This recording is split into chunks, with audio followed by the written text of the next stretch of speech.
20% అవును. ఉన్నారు. పదవులు 33% ఈయన ఆశించాడు. కాబట్టి ఎక్కువే వస్తాయి కదా! అవును. అందుకని ఇప్పిస్తారు. పదవులైతే ఇప్పిస్తారు. ఆవేశపడకూడదు అంతే. అధికారంలోకి రాకముందు, అధికారంలోకి వచ్చిన తర్వాత పవన్ తీరులో మార్పు అయితే చాలా క్లియర్‌గా కనిపిస్తుంది.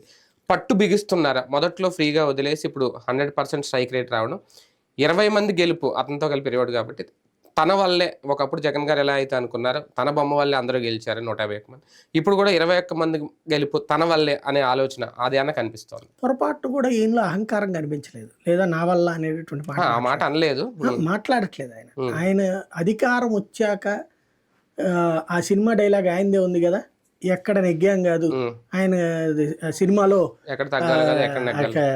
వేరే ఆర్టిస్ట్‌తో చెప్పించిన డైలాగ్. అదే. ఎక్కడ తగ్గాలో కాదు, ఎక్కడ నెగ్గాలో చూసుకుంటాం. ఎక్కడ నెగ్గాలో కాదు, ఎక్కడ తగ్గాలి. ఆయన నెగ్గిన తర్వాత తగ్గున్నారు. అవునా? ఎక్కడా తెలుగుదేశం పేద అహంకారపూర్తిగా మాట్లాడట్లేదు. అలాగే వాళ్ళని ఏం అనొద్దనే చెప్తున్నారు. లూజ్ టాక్ వద్దని చెప్తున్నారు.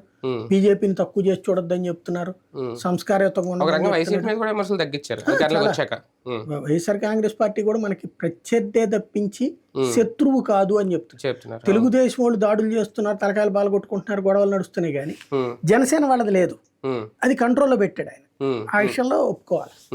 కానీ ఇక్కడ సిద్ధాంతం అనే ఒక పదం వాడారు కాబట్టి కూటమిలో ఉండగా ఈయన పార్టీకి ఈయన సిద్ధాంతాలతో ముందుకు వెళ్ళడం కరెక్టే ఈయన వరకు. కానీ రేపు